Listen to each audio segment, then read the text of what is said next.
Paz do Senhor Jesus, meus irmãos, sejam muito bem-vindos de volta ao canal Didaquê. No vídeo de hoje, nós estaremos fazendo o comentário da lição de número 4 do primeiro trimestre das lições bíblicas da CPAD do ano 2023. Nesta lição de número 4, nós temos como tema o ministério avivado de Jesus. Deixa aqui nos comentários o que você entende por um ministério avivado. O que significa um ministério avivado para você? Queridos, antes de iniciarmos a nossa lição, eu quero convidá-lo para que se inscreva no canal de Daquê. Aqui no canal de Daquê, nós estamos preparando conteúdos totalmente gratuitos, pensando em você, para que você tenha um conhecimento acessível, impactante e descomplicado. Inscreva-se no canal de Daquê, ative aí o sininho das notificações para que você receba a notificação sempre que postarmos um conteúdo novo. No canal de Daquê, além de você receber conteúdos ricos, totalmente gratuitos, você vai estar contribuindo para que muitas outras vidas sejam impactados pela palavra de Deus. No canal de Daquê você tem à sua disposição o comentário da aula a ser ministrada no domingo na sua classe de escola dominical. Você tem à sua disposição vídeos com todas as leituras bíblicas diárias para que você possa, um pouquinho a cada dia, ir enriquecendo seus conhecimentos. Como também preparamos aqui um conteúdo totalmente gratuito, pensando em você aprimorar mais a sua aula. PDF exclusivo do canal de Daquê, no qual você vai encontrar informações importantes para a aplicação da sua aula com os seus alunos. E se prepare que no ano 2023 o canal de Daquê ele estará com grandes novidades para a sua vida, para o seu crescimento como professor da escola bíblica dominical, como pregador do evangelho. Está vindo aí o nosso curso de oratória, está vindo aí também matérias teológicas, aulas de teologia para que você possa se enriquecer do conhecimento da palavra e utilizar estas ferramentas para ser um excelente professor da escola bíblica dominical. Amém? Sem mais delongas, vamos aqui à nossa lição, a lição de número 4, o ministério avivado de Jesus. O texto áureo colocado pelo pastor Elinaldo Renovato para esta lição encontra-se no Evangelho segundo Lucas, capítulo 4, versículo 14. Então, pela virtude do Espírito, voltou Jesus para a Galileia, e a sua fama correu por todas as terras em derredor. A verdade prática assim está dita. O alcance espiritual da vida de um crente avivado revela a extraordinária atuação do Espírito Santo. Eu vou ler de novo essa verdade prática porque é muito profunda. O alcance espiritual da vida de um crente avivado revela a extraordinária atuação do Espírito Santo na sua vida. Como o Espírito Santo tem atuado na sua vida, você pode medir através do alcance da sua vida espiritual. Esta foi a nossa verdade prática.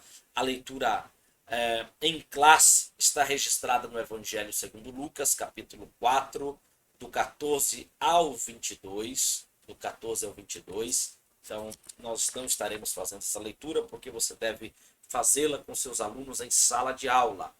Muito bem. Você pode também desfrutar dos subsídios que a revista Ensinador Cristão te proporciona, mais especificamente para esta lição, na revista Ensinador Cristão, edição 92, página 38, você encontra um maravilhoso subsídio para esta gloriosa lição de número 4.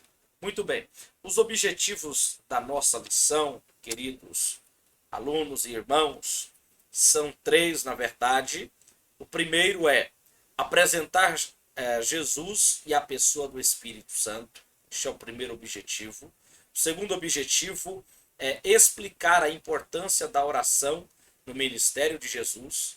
E o terceiro objetivo da aula ou da lição de número 4 é conscientizar de que Jesus teve uma vida na unção do Espírito. Isso mesmo, a vida de Jesus, ela foi completamente vivenciada na unção do Espírito Santo. E nós, nesta aula, nós estaremos percebendo, notando exatamente isso.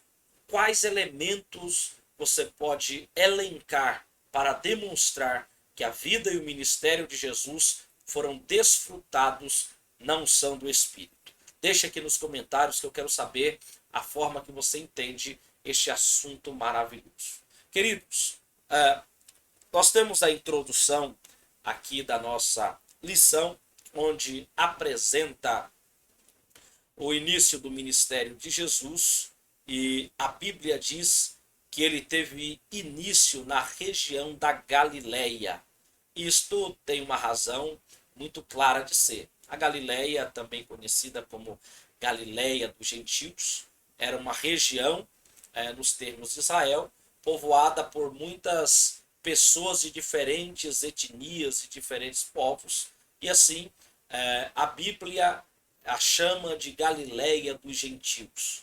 E obviamente o Salvador do mundo, ele inicia o seu ministério num cenário onde os pecadores, eles estavam cometendo os seus atos pecaminosos, a sua impiedade há muitos e muitos séculos. Então note que Jesus, ao iniciar o seu ministério na Galileia, traz uma clara mensagem de que o seu ministério seria para alcançar aquele que estava perdido, para trazer cura para aquele que estava enfermo, para proporcionar libertação para aqueles que estavam cativos. Então nós vamos perceber no decorrer desta lição que este ministério de Jesus teve este claro objetivo, a saber, salvar os pecadores por intermédio da unção do Espírito Santo na sua vida.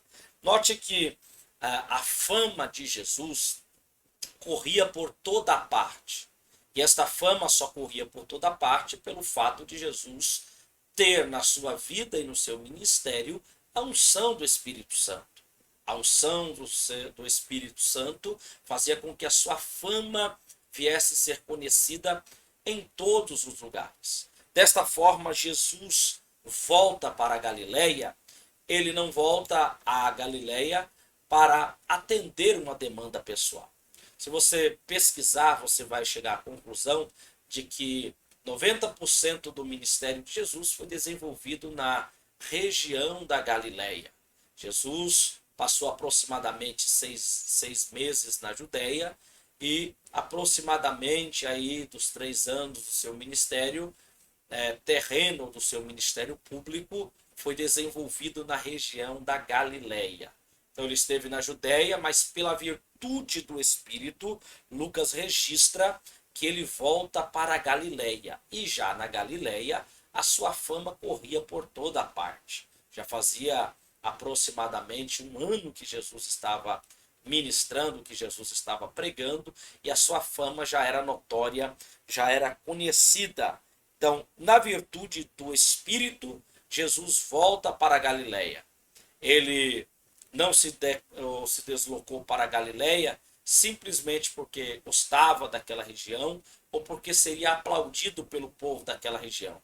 Mas ele voltou direcionado pelo Espírito e, na virtude do Espírito, passa a desenvolver o seu ministério muito poderoso e muito eficaz. É interessante traçar um paralelo com os dias atuais, que nós temos a necessidade de que os pastores, de que os líderes, de que os ensinadores, eles também desfrutem ou desenvolvam o seu ministério, o seu pastorado na unção e na virtude do Espírito Santo.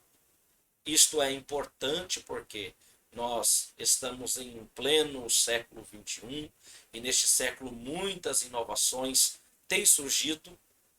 Nós temos visto os cursos de gestões administrativas, nós temos visto a prática da teologia do coaching, por assim dizer. E o método do coaching, para você que ainda não sabe, foi um método desenvolvido por Milton Erickson. E este Milton Erickson, ele era um psicólogo americano e psiquiatra, e ele desenvolveu um método. Este método, chamado de coaching, é um método utilizado no ramo empresarial, visando o desenvolvimento humano. Mas além de usar técnicas administrativas, usa também técnicas de hipnose para alcançar o seu objetivo. Então, a hipnose de Erickson era um método que fazia as pessoas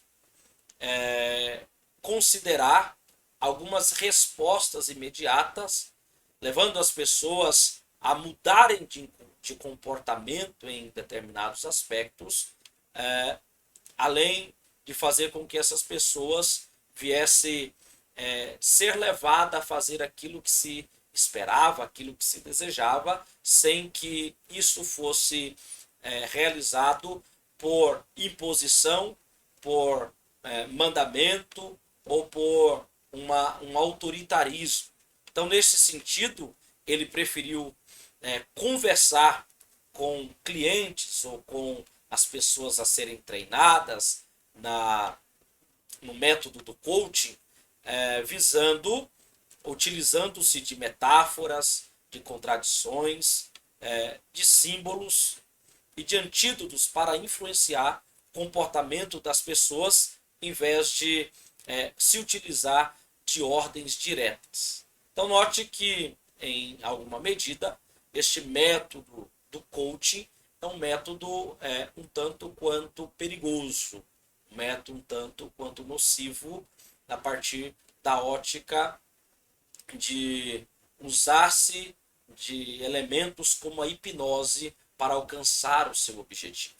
Ao invés de se utilizar de determinados métodos, nós deveremos ou devemos buscar que sobre a nossa vida a unção e a virtude do Espírito Santo nos guie para que tenhamos uma liderança, um pastorado, uma vida no ministério, uma vida cristã plenamente frutífera e satisfatória de acordo com o padrão de Deus. Muito bem, o tópico 1 vamos abordar Jesus e a pessoa do Espírito Santo. Isso mesmo, Jesus e a pessoa do Espírito Santo.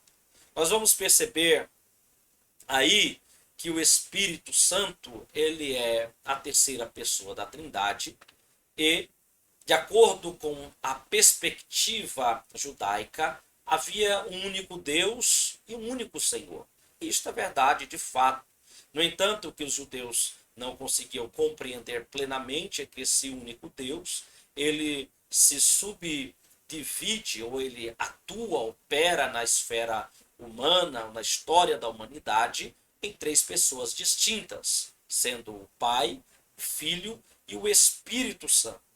Então, ao longo de muitas discussões, o credo de Nicéia determinou que há um só Deus na Trindade e uma Trindade na unidade.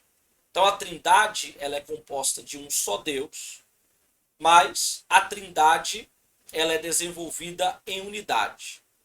O Pai é Deus, o Filho é Deus e o Espírito Santo é Deus. Porém, não são três deuses, mas um só Deus. Então, esta é a afirmação ipsis literis do Código de Nicéia, ou do Credo de Nicéia, melhor dizendo. Então, note que um só Deus na Trindade e uma Trindade na unidade. Deus é Pai, Deus é Filho, Deus é Espírito Santo.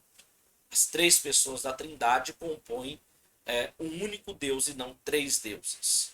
Então, Deus, este Deus Todo-Poderoso, que se subdivide em três pessoas para atuar na esfera humana, ele está atuante também no ministério de Jesus. Então, Jesus e a pessoa do Espírito Santo já começam a ter uma íntima relação no seu nascimento. Então veja que o anjo Gabriel anuncia para Maria, em Lucas 1:35, acerca do nascimento de um ente santo, de um santo que viria nascer da Virgem Maria. Isso é impressionante e extraordinário porque é o cumprimento da profecia de Isaías, capítulo 7, onde o profeta é tomado pelo Senhor para dizer que a Virgem conceberia, daria luz a um filho e seria o seu nome Emanuel. Então, na encarnação de Cristo, Jesus fez-se homem, mas nunca deixou de ser Deus. Todavia, para se tornar o Emanuel, o Deus conosco, o Espírito Santo precisou exercer um papel extraordinário.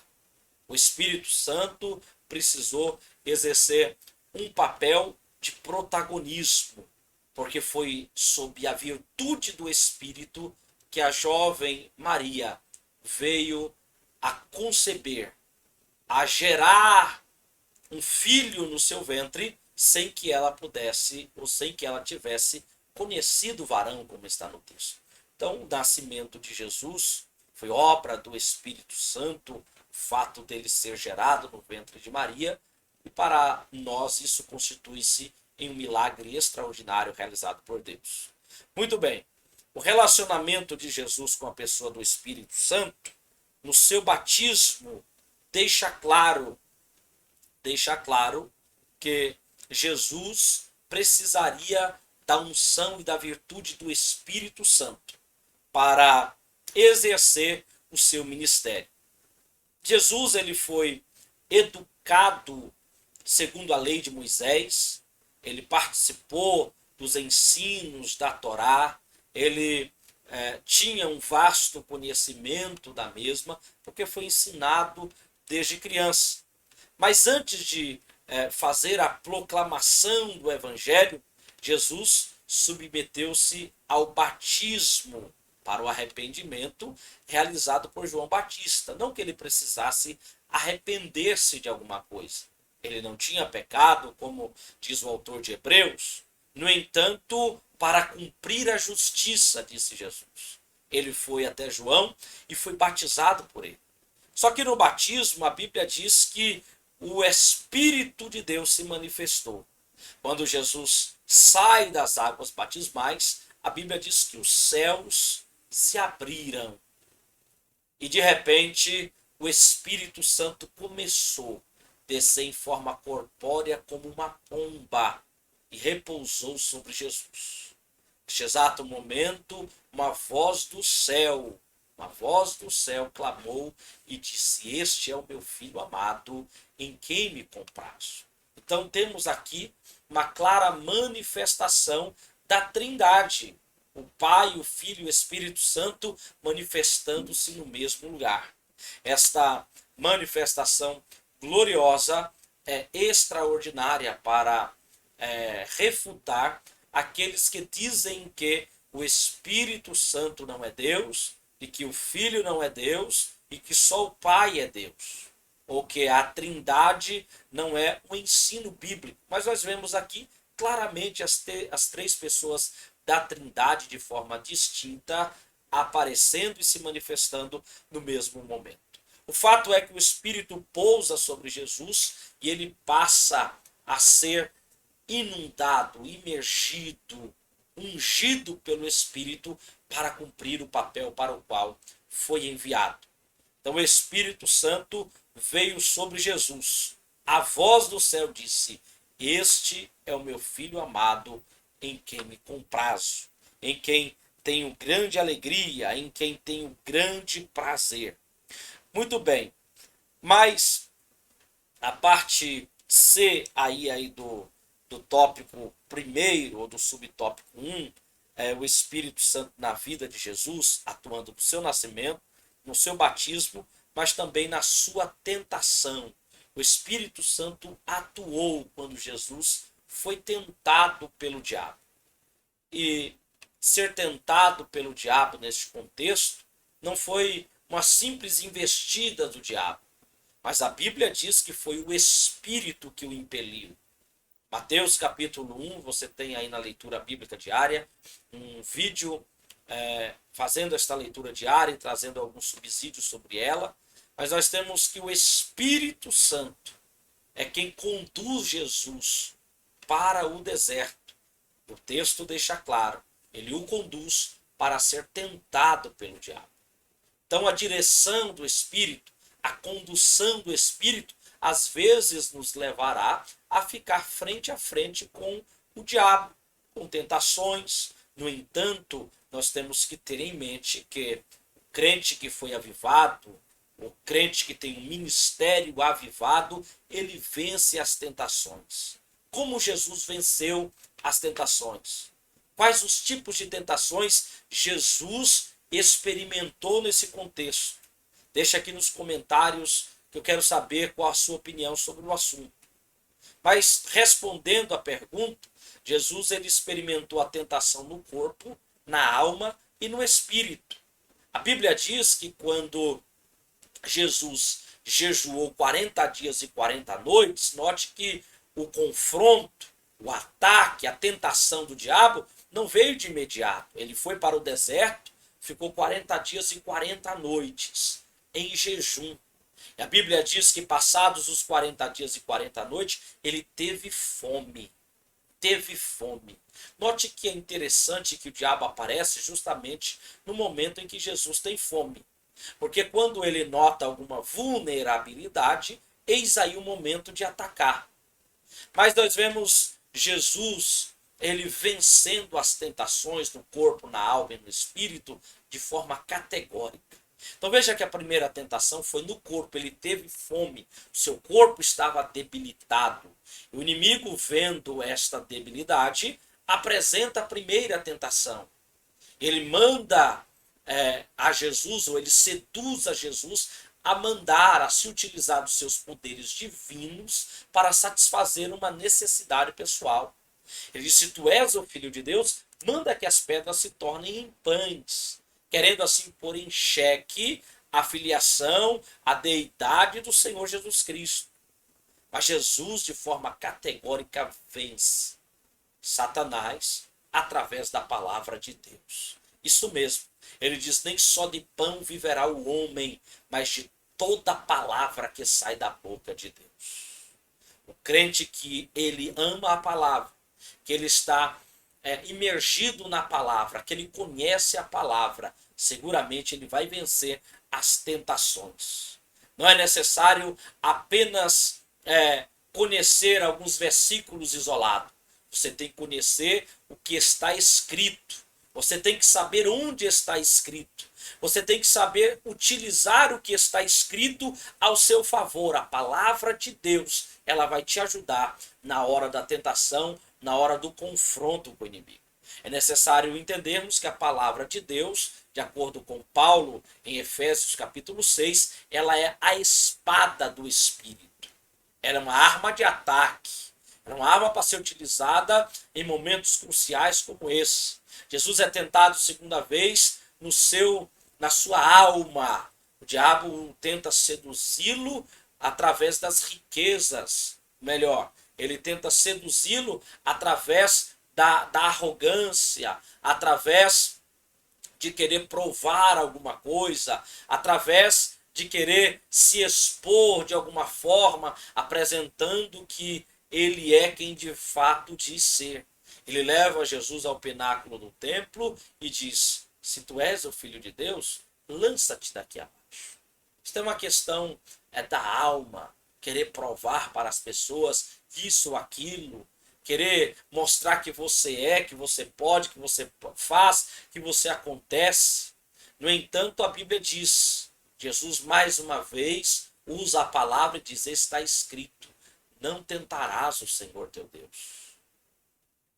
Na terceira tentação, Jesus é tentado no seu espírito, na adoração.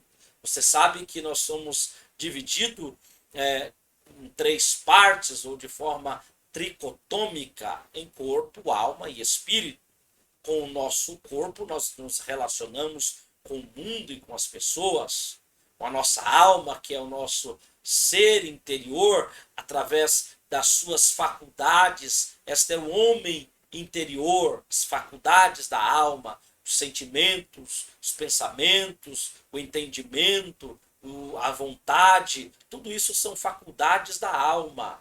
Mas o espírito é o local com o qual nós nos relacionamos com Deus. No nosso espírito é onde está a nossa consciência e a nossa fé. A Bíblia diz que o Espírito Santo comunica com o nosso espírito, isso mesmo. Então é no espírito que nós nos relacionamos com Deus. Esta é uma faculdade de adoração, de culto que nós temos. É através do Espírito que cultuamos a Deus. E Satanás tenta Jesus a seduzi-lo, ou ele tenta seduzir Jesus a adorá-lo, melhor dizendo. Leva um alto monte, mostra todos os reinos do mundo e diz: tudo isso te darei, se prostrado me adorares. Mas Jesus, mais uma vez, rechaça essa tentação com a palavra de Deus, dizendo: está escrito, somente o Senhor teu Deus adorarás e somente a ele darás culto. Neste momento que o diabo viu que ele não poderia fazer Jesus sucumbir às suas tentações, às suas seduções, ele se afasta e vai embora. A palavra de Deus, querido, é que faz você ter condições de combater as tentações. Você está em um departamento de suma importância da igreja. Escola Bíblica Dominical é um ambiente onde todos os domingos nos reunimos pela manhã para aprendermos a palavra de Deus, para compartilhar a palavra, para ser cheio da palavra. Sendo assim, não deixe de ser um aluno da Escola Bíblica Dominical. Veja, na tentação, Jesus foi conduzido pelo Espírito ao deserto. Ele venceu a tentação pela palavra. Ele venceu a tentação, em segundo lugar, porque ele sabia a missão que lhe fora confiada pelo Pai. O resgate da humanidade era uma grande missão. Mas também Jesus venceu porque ele estava cheio do Espírito Santo. Ele estava imergido no Espírito Santo. Ele estava na virtude do Espírito Santo. Jesus venceu a tentação no deserto, porque o Espírito Santo estava sobre a vida dele. Este foi o subtópico 1, Jesus e a pessoa do Espírito Santo, no nascimento, no batismo e na tentação. Mas o subtópico 2 diz assim: o Espírito Santo no ministério. Isso aqui é crucial, de suma importância. No ministério de Jesus, que começou aproximadamente aí aos 30 anos de idade, o Espírito Santo atuava de forma extraordinária. Se não, vejamos o que diz Lucas capítulo 4, versículo 14 e 15. Então, pela virtude do Espírito, voltou Jesus para a Galileia. E a sua fama correu por todas as terras em derredor. E ensinava nas sinagogas, nas suas sinagogas, e por todos era louvado. Tudo isso acontecia pela virtude do Espírito, porque ele estava na virtude do Espírito. Jesus, no seu ministério, teve um início debaixo da unção do Espírito. Era uma condição indispensável para cumprir a missão que ele tinha na terra.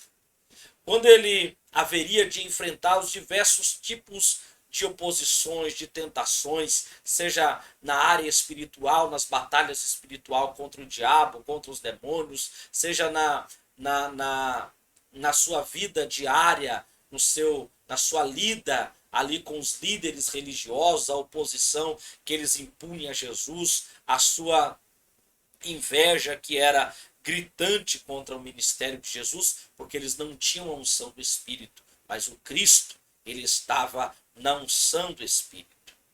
Jesus, depois do batismo e da tentação, ele declarou: o Espírito do Senhor está sobre mim, pois me ungiu para evangelizar os pobres, enviou-me a curar os quebrantados de coração, a pregoar a liberdade aos cativos, dar vista aos cegos, pôr em liberdade os oprimidos e anunciar o ano aceitável do Senhor. Veja, na leitura bíblica diária de sábado, você pode acessar ao vídeo, você vai perceber que eu dei uma explicação sobre o que é ser ungido por Deus, sobre o significado da palavra evangelho de acordo com a cultura grega, quando eles utilizavam esta palavra. E eu também dei uma explicação sobre o que é o ano aceitável do Senhor, conforme Isaías capítulo 61 e também Lucas capítulo 4, versículo 19. Veja que ao acessar este vídeo você vai ter mais subsídios para você enriquecer as suas aulas. Deixe aqui nos comentários o que você está achando das leituras bíblicas diárias, se elas estão servindo para te ajudar a enriquecer o seu conteúdo. Mas veja que Jesus ele foi ungido pelo Espírito Santo e nesta declaração profética, Jesus ele resumiu a sua missão em 6 objetivos. Primeiro, o objetivo de Jesus ele foi ungido para evangelizar. Jesus tinha plena consciência da sua missão, mas ele foi eleito, ele foi ungido, ele foi escolhido por Deus para evangelizar. E a sua prioridade era evangelizar os pobres, porque ele sabia que os ricos, ou no meio dos ricos, ele encontraria uma certa resistência. Então, como o seu ministério era um ministério rápido, um ministério de apenas 3 anos, ele não podia perder tempo com pessoas que iriam ficar questionando, opondo-se, ou até mesmo renunciando à sua mensagem. Sim, ele pregou para os ricos, ele pregou para os intelectuais, ele pregou o evangelho para as pessoas, os líderes religiosos, sim, mas o seu ministério foi frutífero de fato no meio dos pobres. E a virtude do Espírito Santo na sua vida foi decisiva para isso. O segundo objetivo era curar os quebrantados de coração. Isso mesmo, quebrantados de coração na Bíblia é alguém com um coração humilde, disposto a cumprir a vontade de Deus. Isso nos leva à pergunta: como está o nosso coração diante do cumprimento da vontade de Deus? Nosso coração está quebrantado? Nosso coração está inclinado a fazer a vontade de Deus? Deixe aqui nos comentários como está o seu coração neste exato momento que estamos estudando sobre avivamento espiritual. Muito bem, então os quebrantados de coração era alguém de quem o Senhor desejava estar próximo, porque essas pessoas estavam inclinadas em fazer a vontade de Deus. O Salmos de número 34, versículo 18 diz: perto está o Senhor daqueles que têm um coração quebrantado e salva os contritos de espírito. Olha que afirmativa extraordinária. Jesus disse: vinde a mim, todos os que estáis cansados, todos os que estáis oprimidos.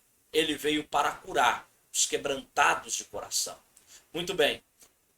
O terceiro objetivo que Jesus deixa claro da sua missão é apregoar liberdade aos cativos.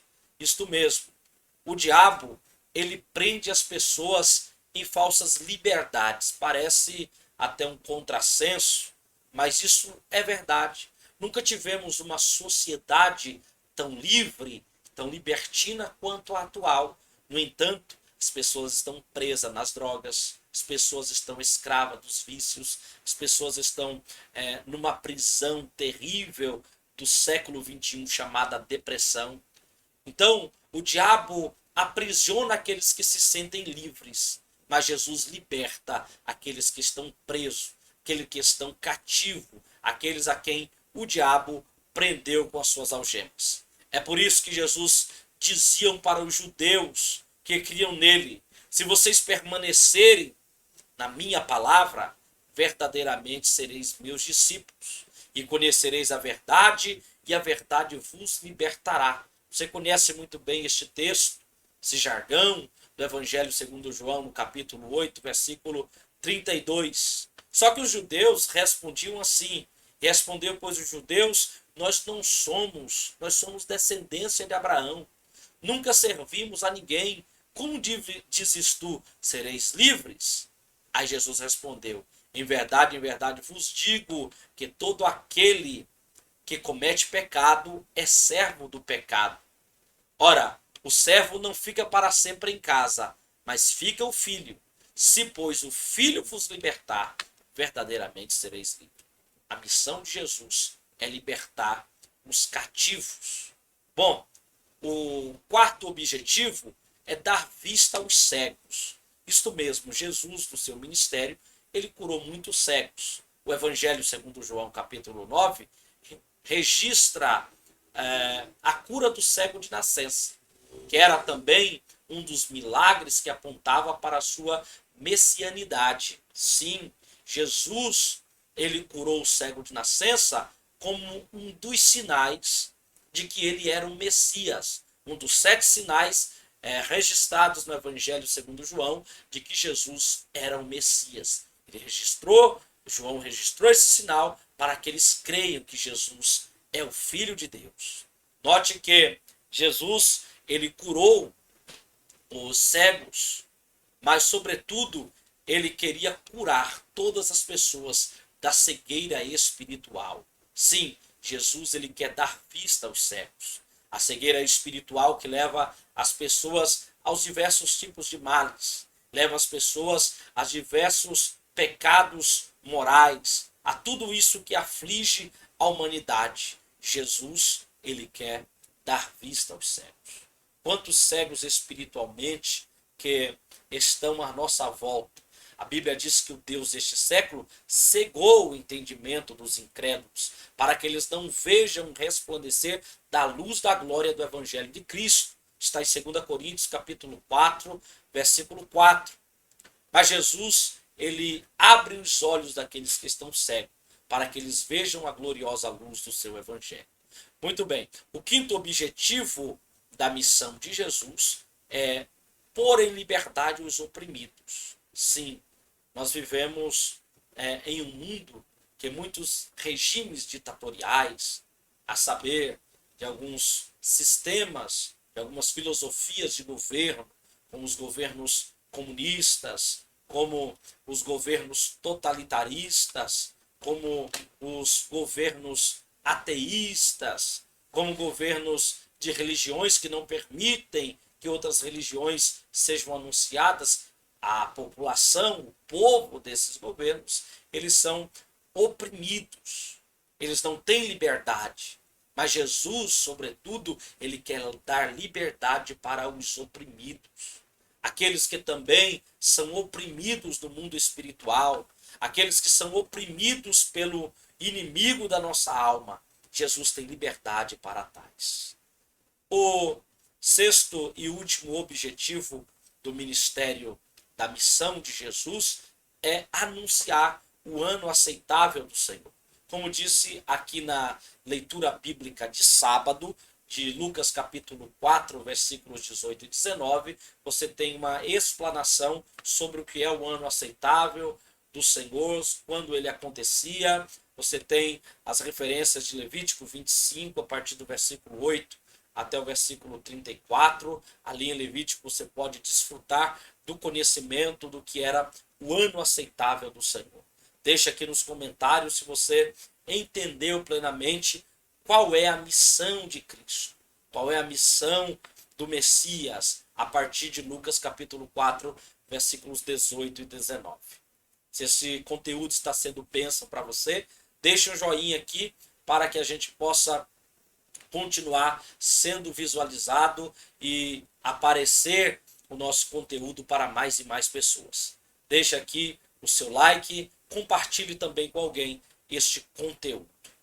Pois bem, estamos no tópico de número 2, e o tópico 2 vai enfatizar a oração no ministério de Jesus.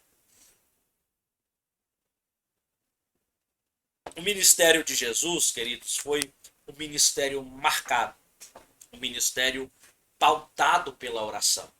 Lá na leitura diária do Evangelho segundo Mateus, capítulo 6, a partir do versículo 9, eu deixei lá um comentário sobre a oração de Jesus, a oração modelo de Jesus, e ali eu disse para os irmãos que Jesus ele teve uma vida tão impactante de oração que os seus discípulos chegaram a ele e disseram: Mestre, ensina-nos a orar, como também João ensinou os seus discípulos.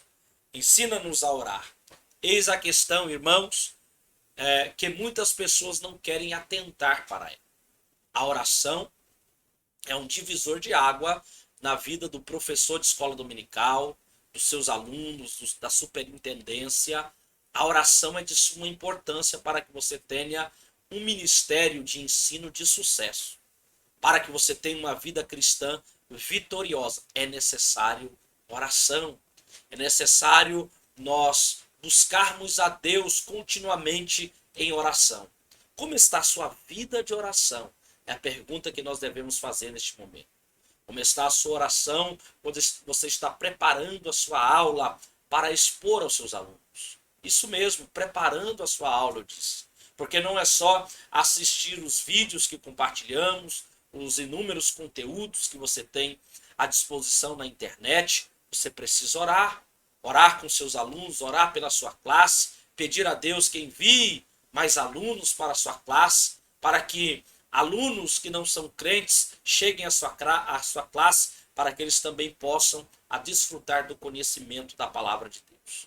Queridos, o ministério de Jesus foi impactante no quesito oração. Ele não se utilizou dos atributos como a onipotência e onipresença, porquanto a sua encarnação o limitava de tal forma que ele não poderia utilizar-se estes atributos. No entanto, ele se utilizou do atributo da onisciência, um atributo próprio, um atributo de Deus, um dos atributos incomunicáveis de Deus. E daí o porquê você entende que Jesus ele era plenamente homem, ele não podia usar todos os atributos que a divindade lhe colocava à disposição, mas também você entende que ele é plenamente Deus, porque alguns atributos exclusivos de Deus Jesus utiliza no seu ministério, como o exemplo mencionado, o atributo da onisciência, que o fazia ter conhecimento prévio de todas as coisas. Muito bem, Jesus, não podendo se utilizar de todos os atributos da divindade, ele preferia valorizar um relacionamento com o Pai. Ele preferia cultivar uma vida contínua de oração com Deus. Então Jesus, no subtópico 1, ele valoriza a oração. E ele apresenta este valor à oração. Aí no Evangelho segundo Mateus, nós temos a oração modelo de Jesus, onde ele convida os seus discípulos a orar, esta oração que somente o evangelista Mateus registra. Mas nesta oração, Jesus chama Deus de Pai, fala sobre santificação do nome de Deus, deseja a vinda do reino, anela por viver a vontade de Deus. Cada dia a sua dependência ao Senhor, ele pede na sua dependência a Deus a cada dia o pão nosso de cada dia. Então você percebe Jesus ele em intimidade, em um relacionamento exclusivo com o Pai. Ele fala dos perdões ou do perdão pelos pecados mediante a confissão de pecados e também o perdão mútuo distribuído um ao outro. Finalmente, ele diz que de Deus, do Senhor Todo-Poderoso, é o reino, o poder e a glória para sempre. Essa oração é importante. Os expositores bíblicos dizem que esta oração é uma oração que os judeus utilizarão dela no período da grande tribulação. Eles estarão pedindo a Deus misericórdia, estarão chamando Deus de seu Pai, clamando pela vinda do reino, clamando pela vontade de Deus. Eles estarão famintos pedindo o pão de cada dia. Eles estarão falando sobre o perdão dos pecados, os perdões mútuos de pecado, pedindo perdão a Deus pelos seus próprios pecados e afirmando: Senhor, embora os reinos das gentes queiram nos destruir, teu é o reino, teu é o poder, tua é a glória para todo sempre. Então note que Jesus, ele cultivava uma vida de oração. Nos evangelhos nós temos este cultivo de Jesus, uma vida de oração. Nós vemos Jesus orando no seu batismo, quando ele sai da água. A Bíblia diz que ele saindo da água, orando ele, os céus se abriu. Isso está em Lucas capítulo 3, versículo 21, para você ler com seus alunos em sala de aula. Aconteceu que, como todo o povo se batizava, sendo Jesus batizado também, orando ele, o céu se abriu. Os céus se abrem na vida do crente de oração, na vida do professor de escola dominical de oração, na escola dominical que a superintendência se preocupa com a oração. Orando, o céu se abriu. O céu vai se abrir neste domingo sobre a sua escola bíblica dominical, porque você é um crente de oração. Queridos, Jesus orou no batismo, ele orou para escolher os seus discípulos. Jesus, ele não escolheu os seus discípulos ao Deus dará. Ele tinha muitos outros seguidores. A Bíblia diz que na praia, naquele dia, havia muitas pessoas em volta deles, muitos discípulos, mas ele passou a noite em oração. Em Lucas capítulo 6, versículo 12, registra, no versículos a seguir, aconteceu que naqueles dias subiu ao monte a orar e passou a noite em oração a Deus. E quando já era dia, chamou a si os seus discípulos e escolheu 12 deles, a quem também deu o nome de apóstolos. Então Jesus, para escolher os seus discípulos, ele passou uma noite inteira em oração. Ele apresentou diante do Senhor. Ele colocou os nomes dos discípulos diante de Deus. Ele tinha muitos discípulos. Ele chamou a si os seus discípulos e dentre os seus discípulos, os seus seguidores, é o que significa a palavra discípulo, seguidores, ele escolheu 12 que faria parte do seu colégio apostólico. Seriam ensinados por ele no seu colégio apostólico. Então ele chamou a si apenas 12 de todos eles. Mas para fazer esta escolha difícil, ele passou a noite em oração. Talvez você pense que pela qualidade dos discípulos a quem Jesus escolheu, você pense que ele fez alguma escolha precipitada. Você pode pensar em Judas, por exemplo. No entanto, Jesus escolheu sabiamente. Você sabia que, de acordo com alguns expositores, se fizesse um teste psicológico em todos os 12 discípulos, apenas Judas seria aprovado. Judas era alguém muito instruído, Judas era alguém que tinha conhecimento, mas Judas não venceu a tentação. Sim, Jesus venceu a tentação pela virtude do Espírito. Judas, ele vendeu o seu coração ao diabo e por isso ele não venceu a tentação, ele sucumbiu na hora da tentação. Mas note que Jesus orou. Isso é importante quando vamos escolher alguém para ser professor da escola dominical, para colocar em um cargo como obreiro na igreja, em um cargo de liderança, para consagrar os obreiros, tem que ter oração. É necessário uma vida de oração. É necessário a direção do Espírito, porque assim o ministério será bem sucedido. A escola dominical caminhará bem. Deus irá abençoar toda escolha feita em oração. Ele orou grato a Deus por revelar-se aos humildes. Jesus orou 3 vezes no Getsêmani para que aquele momento de grande dificuldade passasse dele. No entanto, ele estava tão cheio do Espírito Santo que a única preocupação dele era a vontade do Pai. Seja feita a sua vontade. Jesus orou a primeira, a segunda, a terceira vez, nas 3 vezes que ele volta para ver os discípulos a quem ele convidou para orar, nas 3 vezes eles estavam dormindo. Jesus nos ensina a ter uma vida abundante de oração. Às vezes as pessoas queriam arrebatá-lo para o fazer rei. No entanto, ele se retirava e ele ia orar. Ele iria buscar a Deus. Alguns grandes homens de Deus mencionou umas frases muito impactantes sobre oração. Por exemplo, John Bunyan, ele disse: eu posso fazer mais que orar depois de ter orado, mas não posso fazer mais que orar até que tenha orado. Olha que frase profunda.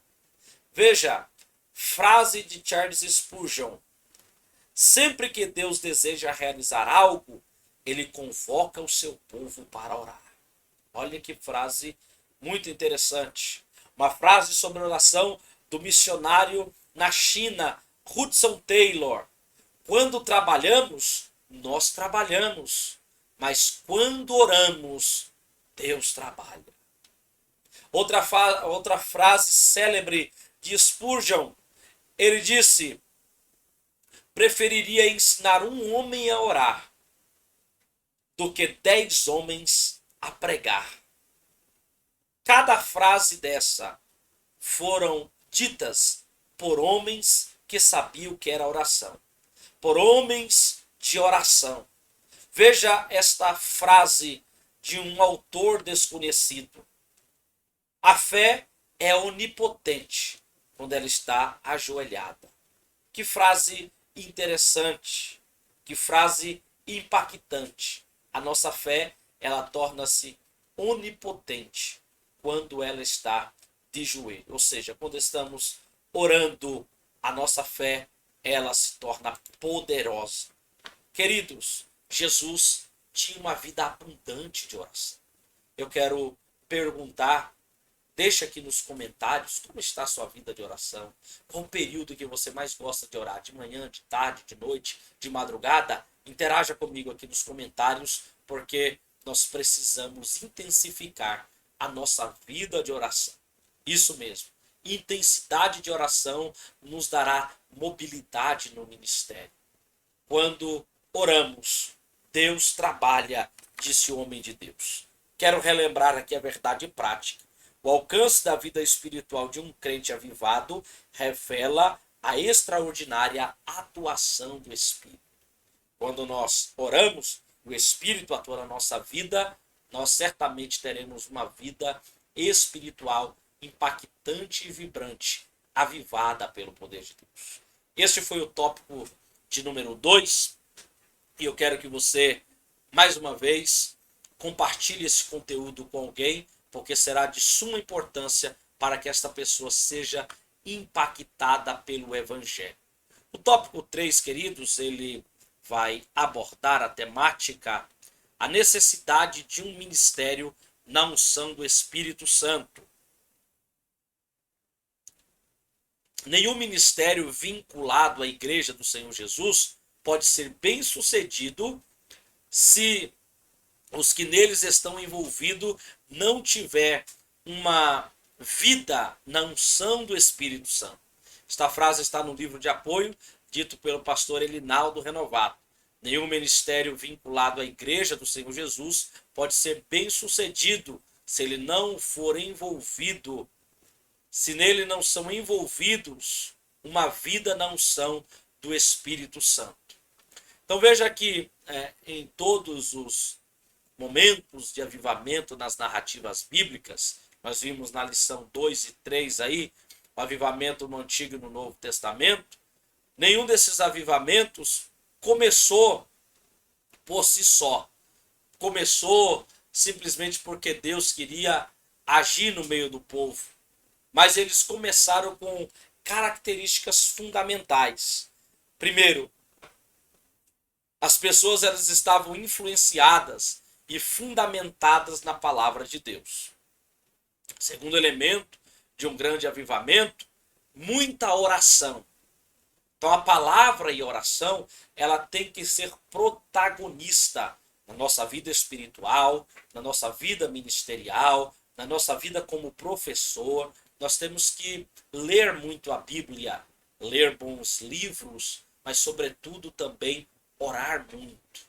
orar sempre e nunca desfalecer. Este segredo é ensinado pelos apóstolos em Atos capítulo 6. Quando surgem as demandas da igreja, eles elegeram os diáconos para cuidar daquelas demandas e eles disseram: nós permaneceremos na palavra e na oração. Todo grande avivamento ele principia através do fundamento da palavra e através do ímpeto, do desejo impactante de alguém a orar. Então veja que nos nossos dias, o pastor Linaldo Renovato coloca assim: nos nossos dias, a maior parte do mundo, como dissemos, permanece numa frente fria espiritual que tem caído sobre o mundo. Então as pessoas estão imergidas nessa frente fria espiritual, não querem orar, não querem ir na escola dominical aprender a palavra, não leem a Bíblia. Isso é importante porque, segundo os entendidos, os sociólogos, nós estamos vivenciando a sociedade mais analfabeta de Bíblia que já existiu na história da humanidade.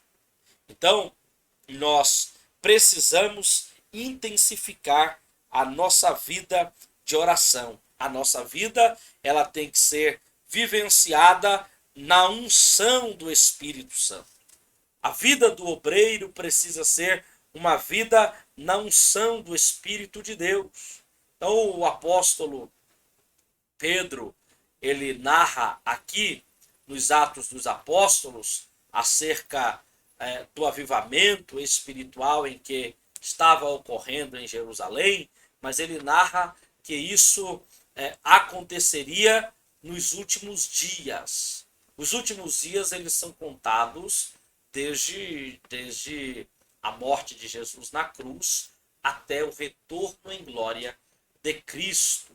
Então nestes últimos dias, o Senhor, ele quer operar uma grande salvação no mundo em que vivemos, através de pessoas, de obreiros e de crentes que têm a vida imersas no poder do Espírito Santo. Os cristãos eles precisam se dedicar um pouco mais na vida espiritual, no exercício espiritual da leitura e da meditação da palavra, como também em uma vida de oração abundante, em uma vida de oração impactante. O obreiro que é avivado na obra do Senhor, ele é um obreiro bem-sucedido. O seu ministério é um ministério de destaque. As pessoas logo notam quem é de oração e quem não é. Quem ama está na presença de Deus e quem não ama. As palavras, quando ditas na vida de um crente, de um obreiro, de um servo de Deus que vive em oração, são palavras mergulhadas na unção, do óleo do Espírito Santo. E essas palavras, elas causam um efeito extraordinário. Jesus tinha uma grande fama. Sua fama percorria todas as terras por causa da unção do Espírito. Quando ele falava com autoridade. As pessoas tinham sede de ouvi-lo falar. Como deve ser o nosso discurso? Como devem ser as nossas palavras, ungidas pelo Espírito Santo? Os últimos dias começa a partir do sacrifício de Cristo na cruz. Mas ele vai até a volta de Cristo em glória. Antes de chegar o grande e terrível dia do Senhor, os crentes, cheios do Espírito Santo, precisam continuar cumprindo a missão que Jesus lhes confiou. A missão de ter grandes realizações no ato de evangelizar, no ato de proclamar o Evangelho a partir da unção do Espírito Santo. Esses resultados serão obtidos, serão alcançados para a glória do nome do Senhor. Esta foi o comentário da nossa lição de número 4. Você que nos acompanhou até aqui, mais uma vez eu peço que se inscreva no canal de Daqui, compartilhe esse conteúdo com no mínimo uma pessoa, para que assim o nosso conteúdo possa ter um maior alcance. Convide pessoas para se inscrever também no nosso canal. Não deixe de deixar a sua curtida, o seu like, para que assim a gente possa sempre crescer em relevância aqui no YouTube. Tá bem, queridos? Que domingo a sua escola bíblica dominical seja uma escola de sucesso. Não se esqueça de ler a revista, não se esqueça de ler os subsídios, participe com a sua classe, chame a sua classe, crie um grupo no WhatsApp para compartilhar as leituras bíblicas diárias, crie um grupo no WhatsApp e compartilhe versículos da palavra de Deus, para que assim a sua classe seja uma classe dinâmica. Crie um grupo no WhatsApp e chame a sua classe para orar. Deus vai te fazer um professor de sucesso cada vez mais, em nome do Senhor Jesus Cristo. Que você possa ser abençoado neste domingo para a glória do nome do Senhor. Deus abençoe.